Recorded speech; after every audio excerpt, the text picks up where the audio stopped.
From the floor of Power and Electricity World Africa 2018, I have the pleasure of welcoming Mr. Knox Msebenzi. He's the Managing Director of the Nuclear Industry Association of South Africa. Or is that Southern Africa, Knox? South Africa. South Africa, but it's no doubt Southern Africa focus moving forward as well. Absolutely. Great. Knox, we've had huge controversy with our previous president with the changing of the integrated resource plan to favour nuclear, be it right or wrong, who knows what the correct answer is there. But effectively there's a very consistent change, or effectively a migration in the nuclear sector that we're starting to see around modular nuclear solutions that could possibly be applied to the most remote areas of the African continent. What's your perspective on that? Do you feel there's still opportunity for baseload nuclear power, or do you feel that the industry is going to shift into a modular type of approach or environment where it's effectively going to build and grow from that point? The talk about shifting might be a little bit misleading. The industry is going to evolve and embrace modular reactors, but that it does not mean a departure from a large baseload, because the principle of economies of scale still applies.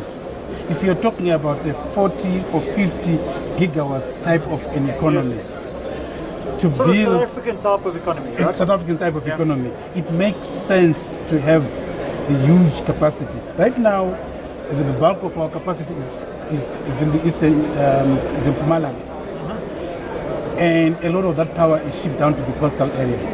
It makes sense to spread the generation capacity in the region of maybe 2 gigawatts here, 4 gigawatts there, and whatever, all across, and also to use that capacity to address the water situation in terms of water desalination.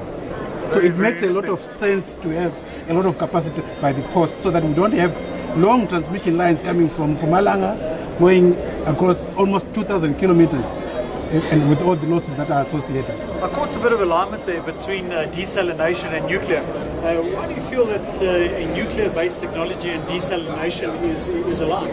Essentially, the type of desalination that I'm talking about is the one that uses a lot of energy, that is heat. You, in a simple terms, you are using the heat that you generate from uranium to boil seawater and capture that steam as potable water. So you feel there's an opportunity in the byproduct? Absolutely. Thermal byproduct, yeah? You have conjunctive use of electricity generation. Yes. Especially when you've got high temperature systems, reactors. This is why they talk about the small modular reactors or high temperature gas reactors. Yes.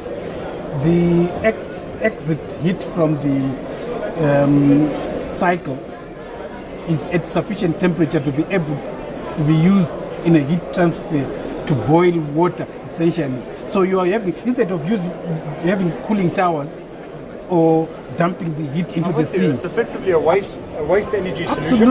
Absolutely. And so that is very, very interesting. But I think let's get down to fundamentals. Around 650 million people across the African continent have never switched the light on in their lives before. How would modular nuclear power be able to address that in the most remotest of regions, and how quickly? It's a proper application of technology. Hypothetically, if I discover some rich diamond deposits in the middle of nowhere, but perhaps within small distances there is sufficient water for cooling purposes. Sure. Because you need some cooling, and you need water anyway for your population. You can sink a mine and do your operations without worrying about running thousands of kilometers of grid power. And it's relatively quick. Absolutely. It's effectively dropping off a modular container. Exactly. Great. And it's buried underground. If anything happens, it happens underground. The likelihood of any catastrophic effects of the environment are basically minimized. Well, catastrophic events for the environment above ground, but there would be significant impact under the ground. But nonetheless, there's a lot of research being done around the safety of nuclear. We've got Koeberg nuclear power plant here within South Africa, has a tremendous record of operating safely.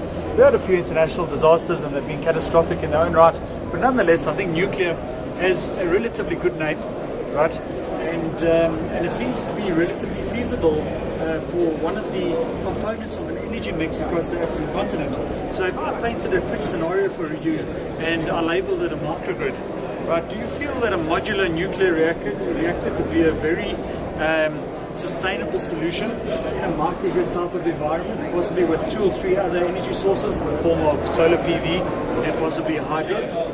Or are there limitations specifically relating to the technology that would prevent you from utilizing nuclear in, for example, a microgrid environment? The limitations can only be based on the capacity of any nation to deal with nuclear, because it requires very strict regulatory, heavily regulated.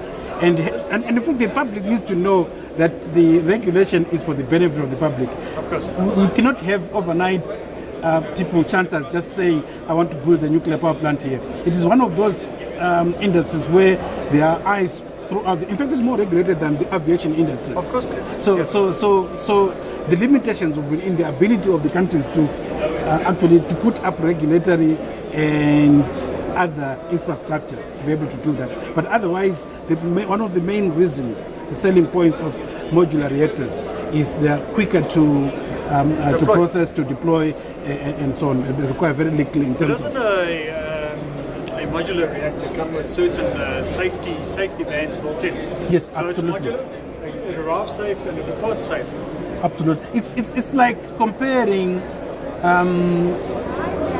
today in the aviation industry, an Airbus comes as a modular unit. It's a complete unit. It's a complete unit. The testing has been done. Exactly. You don't need to go through that whole process. It has been done. It's complete. Where the problem arises in terms of length of time is when you've got to put infrastructure on the ground and so on, and you have to customize it to a particular environment. And it becomes a bit difficult. Yeah. Okay, great. So just in closing, Knox, if you would give one recommendation to the African continent, and if you had complete authority to give an instruction that this has to be focused on in the next 12 months, what would that be in the terms of eradicating energy poverty across Africa? Use every resource at your disposal. Use coal in a responsible way. Use hydro when it's available, when there's no drought situation. Use oil if you've got it.